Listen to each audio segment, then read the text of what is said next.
Professor Wole Soyinka, thank you so much for your time today. My pleasure. A lot has happened since the last time we spoke in February. Then we saw Sunday Igboho coming out to take a stand to defend his people from what he called attacks from herdsmen, the killing of farmers, raping of women, and invading of the people's farmlands. He came out to take a stand to defend his people. But what we have today is a situation where the DSS have claimed responsibility for raiding his home, taking responsibility for killing 2 people who they say attacked them, and declared Sunday Igboho wanted. How do you react to this? Well, I react to what has happened on so many levels, including even reportage.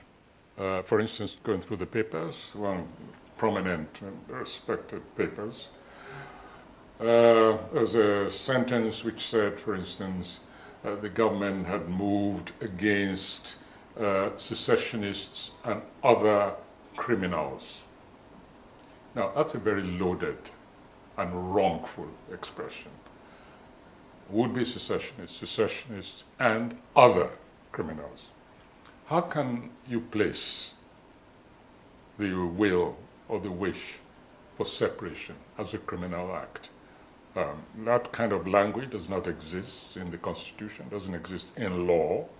It should not exist in the catalogue of moralities, because it's not an immoral act or position to say that you want to stop belonging to an entity, or even you want to join another entity, because people take a very simplistic approach to so-called secession. Sometimes it just means I want to leave this group and join another group. And we've had examples like that before and after independence. The Ghana, Guinea Union, for instance. And we've had also, even after independence, the separation by fiat of Bakassi awarded to another nation. I mean, it was not just goats and cattle which existed there, it was human beings. They were not asked where they wanted to belong, but with a stroke of the pen, for certain political reasons, consolidated by succeeding governments, the Bakassi people were ceded to the Cameroon. And before that, of course, we had the plebiscite in the Cameroon region, in which a group, the section decided to go with Cameroon, another section to stay with Nigeria. So why on earth, in the name of justice, should anyone classify those who wish to secede or rejoin another nation as criminals? That's wrong, and that is playing the devil's game. It's playing the government claim. Why do I position? Look at the raid, this very bizarre raid, midnight raid, on a law-abiding citizen, which the government now says netted a number of illegal weapons, AK-47s, etc., ammunition. We're now in a situation where, of course, Igboho is saying that these weapons were not there, they were planted. Now, that's one aspect.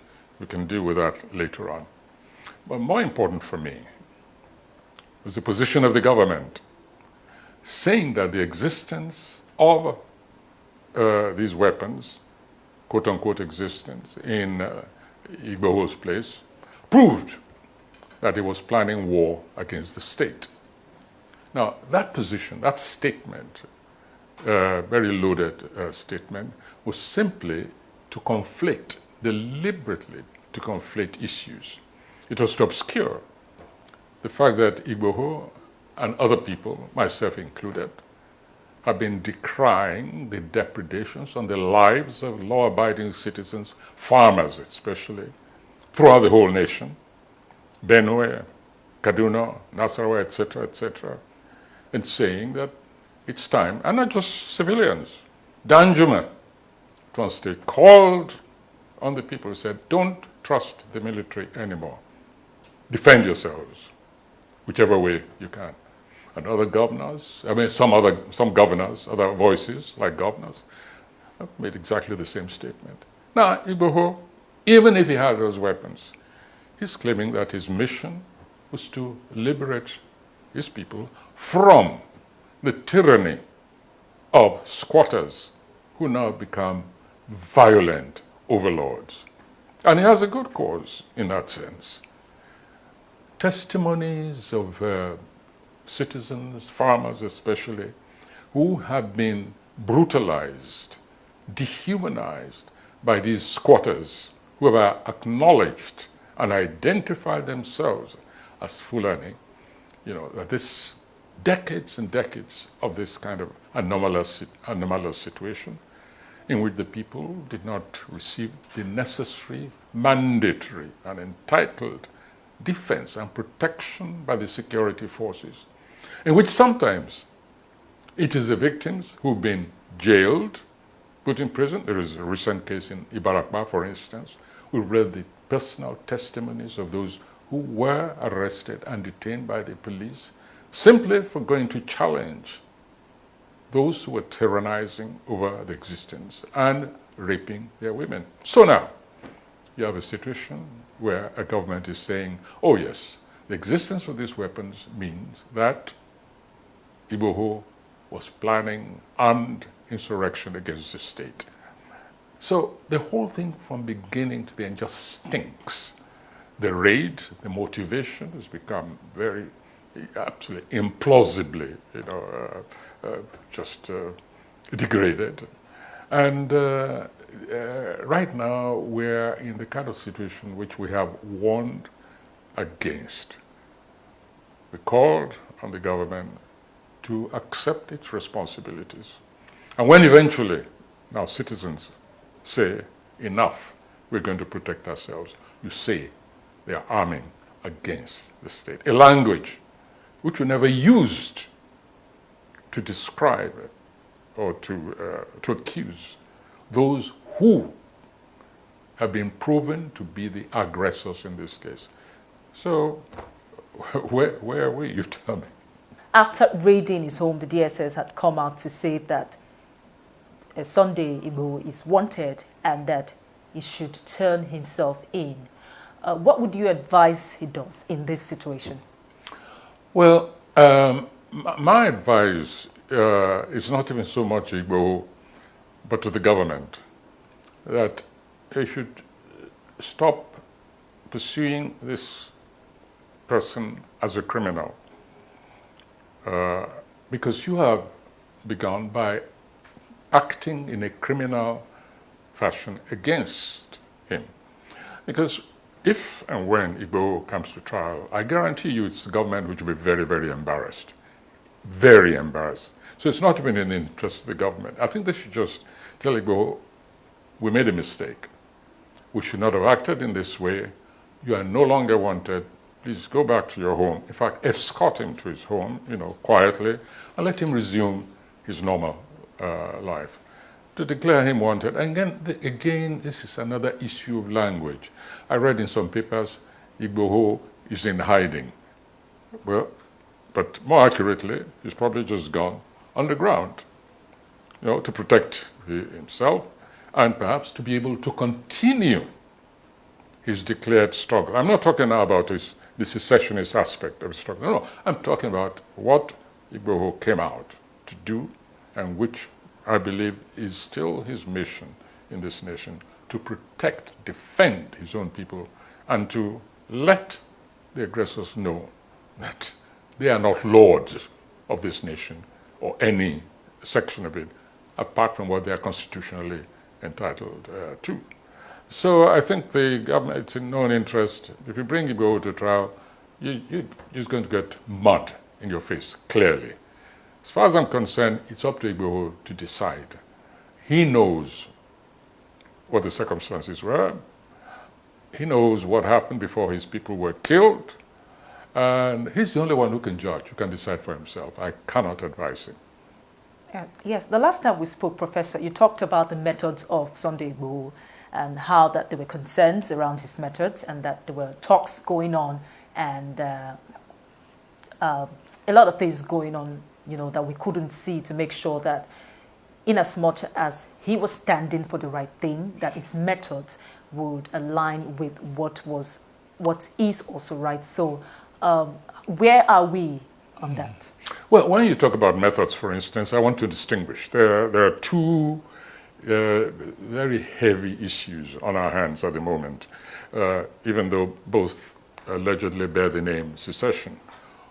What Igboho stands for is not too dissimilar to what Nnamdi Kanu, for instance, stands for. The methods in terms of what we know, what is self-declared by these individuals, the method of Kanu, for instance, is very different from the method which we are able to ascribe to Igboho up to now. Not what the government is alleging, but up to now, Igboho has joined others, for instance, in holding rallies all over the country. There has been no accusation of any violence, none whatsoever. Guns have not been fired, houses have not been burnt. Okay, after he went and told this herdsman who was accused of things, told him, leave town, there's no evidence that he was responsible for the violence that followed. They claim that some houses were burned afterwards. But it was proven that all this took place after he left. Nothing has been able to attach to him in terms of violence.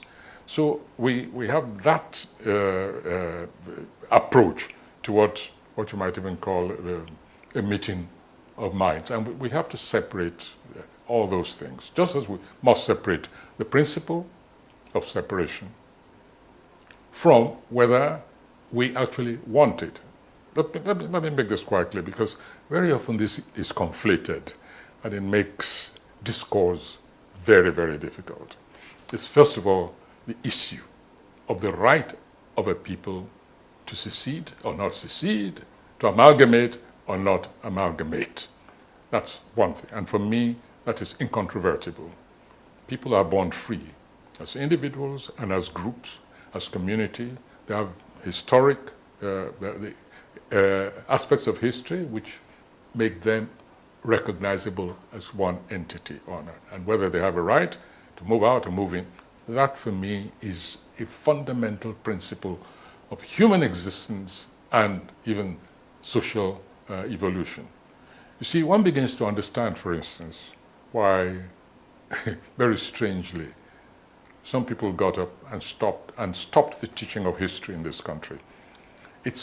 We recognize, we know for certain now, and it's become evident, that is because they don't want people to have a historic reference, even within their own society. In other words, if they studied history, they know that they don't even have to go back centuries. They don't even have to go outside to Asia, to Europe, whether you're talking about England, the Irish and the Welsh, or the Bretons in France, or the Catalans in Spanish. You don't even have to go out. That if you stay within your own history, you can elicit certain principles of cohabitation which justify whatever preference you have at this moment. That's one of the reasons why, strangely, history was abolished. Now, that's one, the principle.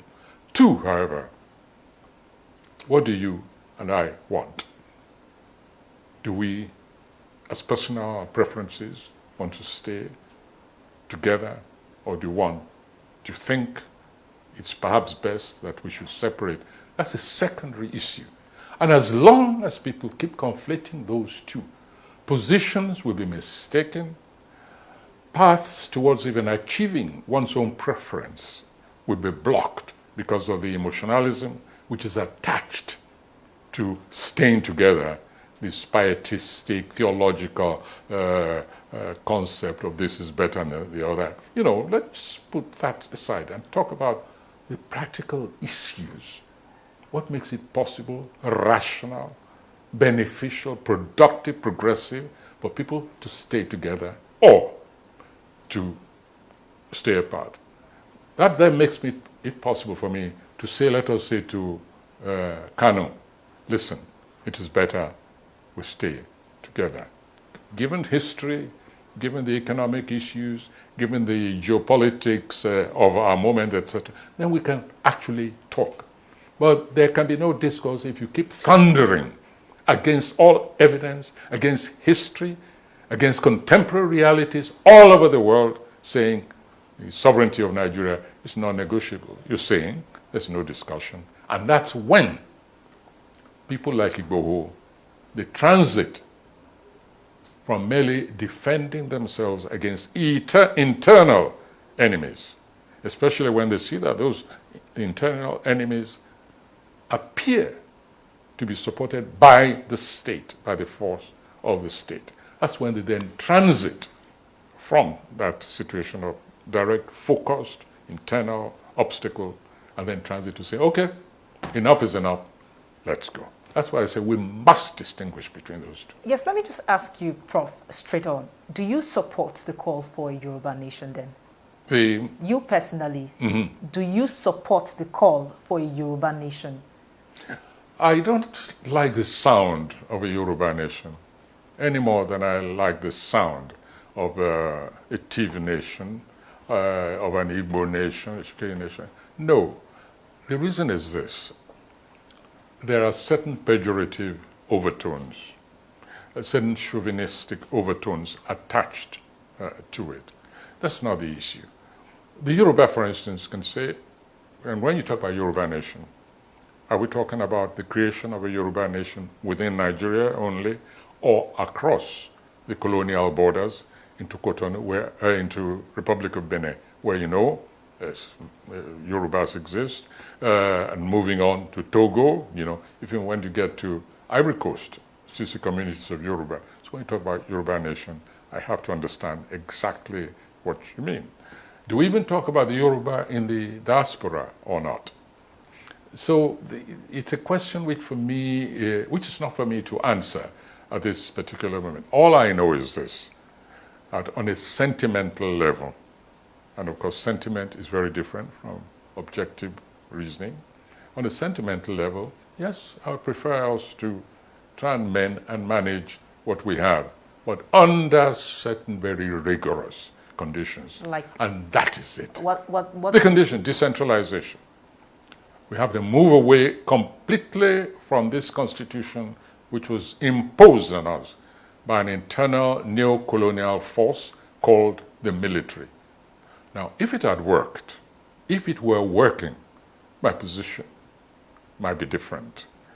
You know, very often pragmatism, as you know, especially if the results of pragmatism are positive, then we tend to say, okay, forget principles, forget, you know, the basics of existence. Why don't we go along the pragmatic way? So my conditions are very, very, if you like, non-negotiable.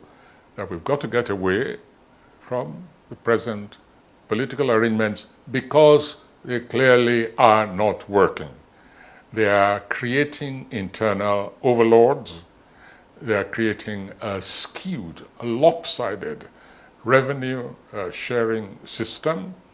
They are robbing these arrangements, robbing Paul to pay Saul, or is it the other way around? I've forgotten this expression. Robbing Peter to pay Paul. Robbing one to the other. So we haven't even reached that point of answering that question yet, because we can go in a transitory way and say, okay, let us take care of all the anomalies and then see whether people's positions change or not.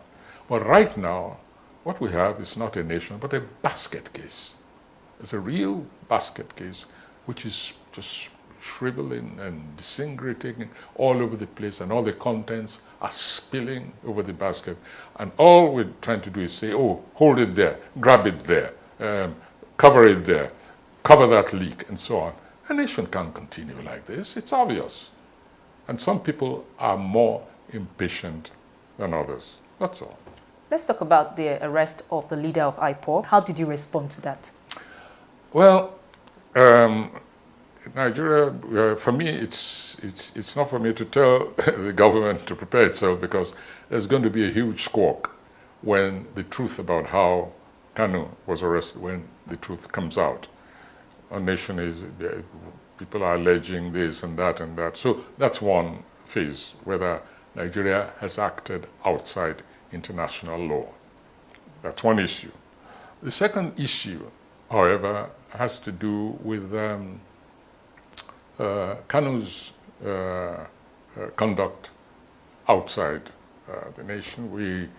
There's been a level of hate rhetoric, which is, for me, has been most unfortunate, issuing from Kanu outside. But for me, hate rhetoric is an issue which can only be judged by the laws of any nation. So we come back to the issue, was it right to have, for me, quote unquote, kidnapped? You can say intercepted as much as you want, but I think that Kanu was kidnapped, and that is wrong internationally, and it's wrong morally. Some critics have said that the federal government was fast to arrest Nnamdi Kanu, but when we look at other issues like the bandits still ravaging the northwest and some part of the northeast, the kidnapping still ongoing, and also the issue with the Boko Haram, and you begin to ask that how are they so fast and so quick to arrest? The situation with IPOB and Nnamdi Kanu and the others are still being left to go unchecked. Yes, I'm glad you asked that question, because that also goes to the heart of what the issue we began with. Why do some people say, look, let's go our way? The government cannot wash itself clean of what seems to me a kind of comparative energy in pursuing the destabilizing, quote-unquote, forces in this nation. If I may take ourselves back, maybe you remember once when I threw a challenge to Buhari, and I said, what I expect from a commander-in-chief, from a true leader, and this is, early, in the sort of the malevolent activities of these groups. I said, what I expect, now that we've identified those who are killing farmers and taking their farms, occupying their villages, is to issue an order, give a deadline, an ultimatum, say that any illegal occupant of any villages, farms, and so on, is given 48 hours to quit. After which, the mightiest forces of this nation will be unleashed against them. Yeah, it was ignored. It's because I said so. Many other people have said so in different forms. But I'm coalescing, challenges which have been thrown to this government, say, just show leadership where it is essential. And so when years later, a head of state comes out and says, we will respond to these people in the language they understand. Now, that is what I had expected him to say years ago, at the very beginning of the insurgency of the cattle people, especially as it was clear they were organized. And their leadership, the Maeti Allah, their leadership should have been arrested ages ago, long before IPOD was declared a terrorist organization. I have allied myself with those like Autumn and others who said that Mighty Allah should have been declared long before then a terrorist organization. And the evidence was there. A state governor passed a law for the protection of his own people and their productive means, their livelihood, their very dignity. And a group got up and said, if you don't rescind that law, we'll show you. You haven't seen anything yet. This is not an anonymous statement on internet. It was not fake news. The leadership of Mighty Allah actually threatened that government and have proceeded to put their money where their mouth is. Nothing has happened to them. We have not seen the same energy, the same deductive, organizational sleuthery mounted against these people. I'm not aware that even one of them has ever been called for questioning. And what did Igboho do? And they didn't even call him for questioning. They just attacked him in the middle of the night. I mean, illegally and constitutionally. So people are right to say there has been an unbalanced, unequal, and irregular approach to security enforcement in this nation. And why should anybody be surprised that one after the other, people are getting up and saying, all right, you cannot secure lives, and overtly, provably, you're clearly showing, shall we say, favoritism to one part of the community against another, whether you're talking about religion, in terms of religion, whether you're talking about in terms of section, ethnic section, whether in terms of profession or whatever, for any reason whatsoever, and say, oh, well, in that case, we don't have a nation. They have a right to say that. And how would you advise the federal government to move forward? Talking about all this now, you've identified some pitfalls in the way that the arrest of Nnamdi Kanu has been handled, and also the way the DSS raided Sunday Igboho's house. For Nnamdi Kanu, for starters, how would you advise the federal government to move forward in terms of his trial and other things that will come up after now? To answer that kind of question, we have to ask ourselves, what is the position mentally, spiritually, economically, politically? What's the state of mind, the collective state of mind of a vast section of this nation at the moment? And that state of mind is best described as distrust, total distrust. This government has earned itself, rightly or wrongly, that's for the government, that side to decide. But anybody who's telling this government that the people of this nation still trust it, I'm sorry, if the government believes that, it's really plunging this nation further into the abyss. So when you have this level of distrust, which will be denied, I know, there's only one thing to do, I think, to try and win the trust back of the people. And in political terms, it's called government of national unity as an interim measure, that's all. Interim measure, especially towards the next election, in order to have also a continuing confab, among those who execute policies, in order to also regain, of course, basically to regain the sense of participation, of involvement of the people. I know it's a very hard pill to swallow, but as I said, it's a kind of as an interim thing. During that process, you will structurally examine the Constitution. Okay, I know they're tinkering with it here, they're tinkering with it there, but then we've been going through that ages. There have been constitutional review committees under various regimes. And sit down, admit your inadequacy, because this has become glaring over years, even before the last election. As I've said over and over again, spoken intimately, very privately and very frankly to members of the government and the ruling party. And the distrust is too deep. And I believe that it's only a confab which operates through a government of national unity as an interim measure, which can actually just suggest, offer a sliver of hope for the continuity of this nation.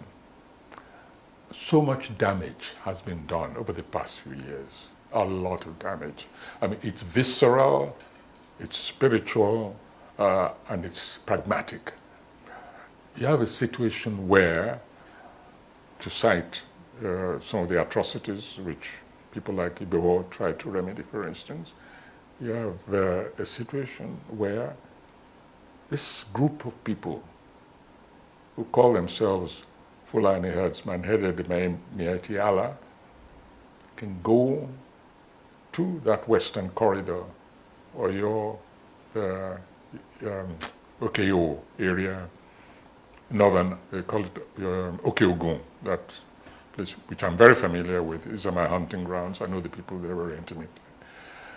And raid, go there at midnight, kill people with impunity, burn, and till today, not even a statement of sympathy from the central government. I mean, what do they take the rest of us for, even if we're not directly affected?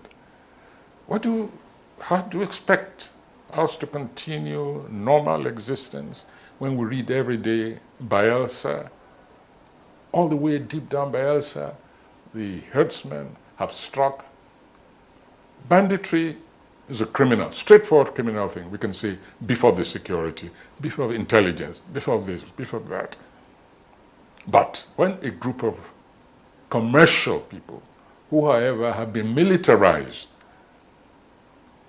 are spread all over the country, multiplying their cells, and then people see policies of government geared towards encouraging and actually facilitating their aggressive penetration through attempts, legislation like what I call aggressive accommodation, like Ruga, for instance. And we see attempted legislation like the control of water resources throughout the whole nation. The suspicion is so deep. You see, is this centralist program, even as we are crying federal, regionalization, decentralization, policies are being mounted, some successful, some sneaky, which the nation may be not aware of yet, but others just shut down, you know. One notorious example, which I cited earlier, even taking advantage of a pandemic like COVID to try and control relationships between states. I hope you remember that when I actually spoke and I said, wait a minute, you can control the borders of the country, but don't touch the strategies of containment between states. You have no authority over that. We're not at war. That's what I said at the time. One stupid voice, responded to me and said, oh, we're at war. COVID is war. Somebody in the Americas said it's at war. I'm not talking metaphorically. I'm saying we're not at war. And therefore, just leave these very intimate control strategies to the states and mind your central business. Let me just ask this question on a final note. Nnamdi Kanu, the leader of IPOB, arrested. Sunday Igboho, taking a stand to protect his people somewhere in the west, in Oyo State, Ibadan, has been declared wanted. What do you think will happen next? Do you see a situation where we'll have more Sunday Igbohos, more Nnamdi Kanus arising from the west, the east, the south? We already have them. They exist inside, within, and they exist outside. Why do you think the security people are chasing the telephone numbers, who are the backers? We're going to deal with those who are backing them. We're going to go through their iPod, iPad, iMam, and see who they've been communicating with. The next thing you know, they'll be picking people off the street because the numbers on their phone said, they've been talking to. I haven't spoken to. I don't even know him personally, but if somebody said I should have a chat with Kanu while he was in exile, yes, I would, absolutely. If he called me, I would respond. I would return the call. I would chat and discuss what he thinks he's doing. I would tell him, listen, stop all this assault on police stations. They are human beings. Why are you slaughtering them? Or why are you ordering your people to slaughter? Are you involved in that? So they're looking for sponsors everywhere.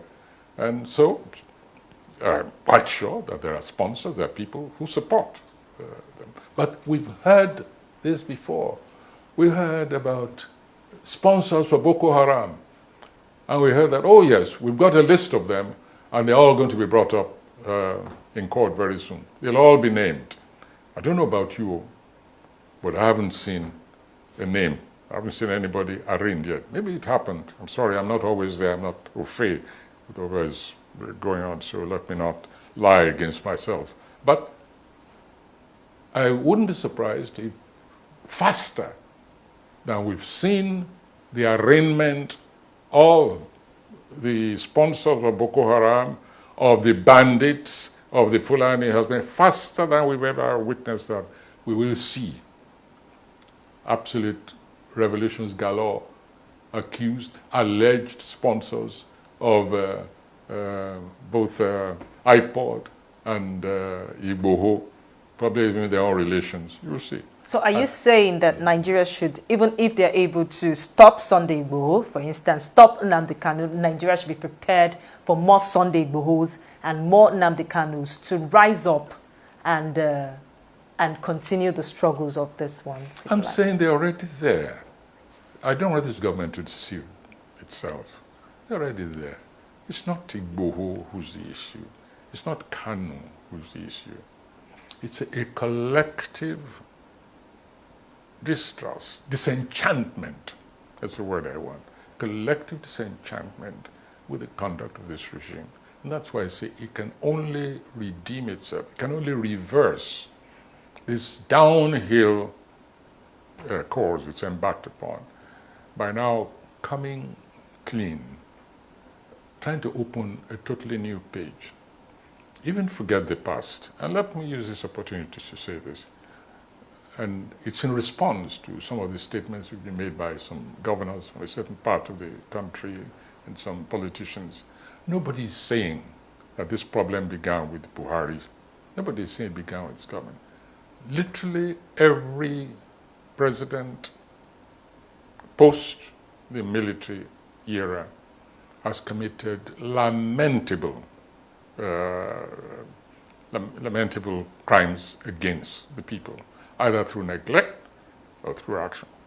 Hardly any governor, any president is free of the charge of, shall we say, encouraging killings, massacre, for instance. Hardly any. Hardly any president is innocent of anti-democratic actions, very often avoidable, whether in terms of withholding revenues, which are mandatory for the various states, interference, or during elections.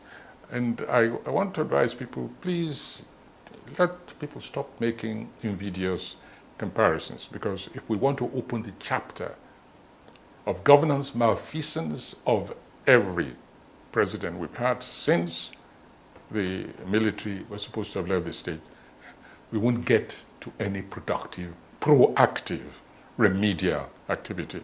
So I'm willing to say, let's just, push all that aside and say, how do we move on from here? And so I want all this business, we met this, and we do this by the self-excusing by Buhari. Yes, thank you. Take it for granted. You did not create Boko Haram. We accept it. You did not create Mayeti Allah. But what did you do about it? That is the question. Or what should you do from here on? It's the only way we'll save our sanity and also make the slightest progress. Otherwise, as I said before, all this language, all this discussion will be purely academic when, as the saying goes, hits the fan. Professor Wole Soyinka, thank you so much for your time today. You're welcome.